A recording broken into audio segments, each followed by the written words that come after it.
ദേ നോക്ക് ഇവരിന്നെങ്ങാനത് ISL തുടങ്ങുമോ?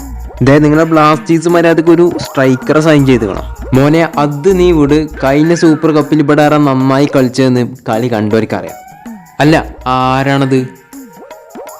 നമ്മുടെ motivation sir എത്തി. പുള്ളിക്കാരൻ പറഞ്ഞത്. അതെ, നിങ്ങളുടെ കാത്തിരിപ്പ് ഇവിടെ അവസാനിക്കുകയാണ്. പലതവണ നിങ്ങളിൽ നിന്ന് വേദിപ്പോയത് തിരികെ പിടിക്കാൻ ഞാൻ വരികയാണ്.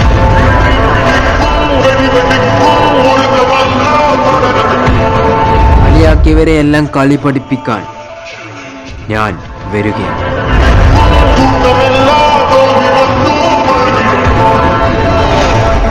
മഞ്ഞക്കുപ്പായത്തെ സ്നേഹിക്കുന്ന നിങ്ങൾക്ക് വേണ്ടി നിങ്ങളിൽ ഒരാളായിട്ട് നിങ്ങളോടൊപ്പം പൊരുതാൻ ഞാൻ വരികയാണ്.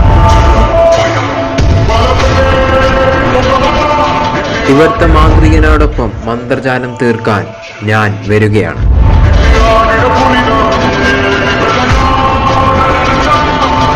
ചൂണ്ടിക്കാണിക്കുന്നവരുടെ എല്ലാം കണക്ക് തീർക്കാൻ ഞാൻ വരികയാണ്. അല്ല, ഈ വരികയാണ് പറയാൻ തുടങ്ങിയിട്ട് കുറെ നേരമായല്ലോ. ആരാണ് വരുന്നത്? ആരാണവൻ? ഇവിടെ ഒന്നും പടിയിറങ്ങിപ്പോയവരെ ഓർത്തിട്ട് കണ്ണു നിറഞ്ഞ ആരാധകരുടെ കണ്ണുനീരൊപ്പാൻ അങ്ങ് സ്പെയിനിൽ നിന്നും പണി കഴിപ്പിച്ചിറക്കിയ AK-47.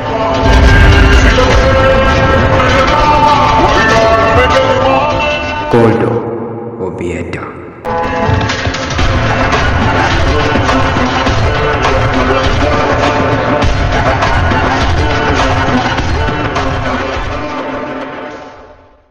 ഹായ് ഗായ്സ്, അങ്ങനെ ISLന്റെ നാടകം തുടരുകയാണ്.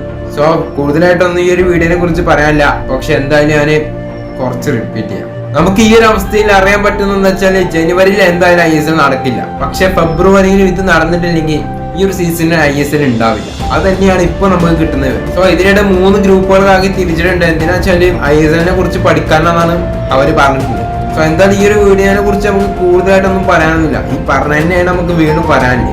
അതുകൊണ്ട് എന്തിനാണ് നമ്മളിങ്ങനെ പറഞ്ഞ് ബോറടിപ്പിക്കുന്നത്. സോ എന്തായാലും ഇന്ത്യൻ ഫുട്ബോൾ വളരെ മോശം അവസ്ഥയിലൂടെയാണ് ഇപ്പോഴും പോയിക്കൊണ്ടിരിക്കുന്നത്. ഇതിനെങ്ങനെ പരിഹാരം കണ്ടെത്താന്ന് AFFന് പോലും അറിയാം. ഈ ഒരു സമയം നമുക്ക് അറിയാൻ പറ്റുന്നത് എന്താ വെച്ചാൽ ജനുവരി 2 മുതൽ 30 വരെയാണ് ഇതിന്റെ ഒരു ടൈം എന്ന് പറയുന്നത്. ഇതിനുള്ളിൽ എന്തെങ്കിലും ഒരു പോസിറ്റീവ് ആയിട്ടുള്ള സംഭവങ്ങൾ നടന്നിട്ടില്ല എന്നുണ്ടെങ്കിൽ ISL ഈ സീസണിൽ നടക്കാനുള്ള ഒരു ചാൻസ് നമ്മൾ കാണുന്നില്ല. ആ ഒരവസ്ഥയിലോട്ടാണ് ഇപ്പോ പോയിക്കൊണ്ടിരിക്കുന്നത്. എന്തായാലും ജനുവരിയിൽ ഫോറിൻ താരങ്ങളെല്ലാം ക്ലബ്ബ് വിടാനുള്ള ചാൻസ് നമ്മൾ കാണുന്നുണ്ട്. കാരണം അവർ കോൺട്രാക്ട് ടെർമിനേറ്റ് ചെയ്ത് പോകാനുള്ള ചാൻസ് നമ്മൾ ഈ ഒരു അവസ്ഥയിൽ കാണുന്നുണ്ട്. സോ എന്തായാലും നമുക്ക് ISLന്റെ ഭാവി എന്താണെന്ന് നമുക്ക് കണ്ടു തന്നെ അറിയാം.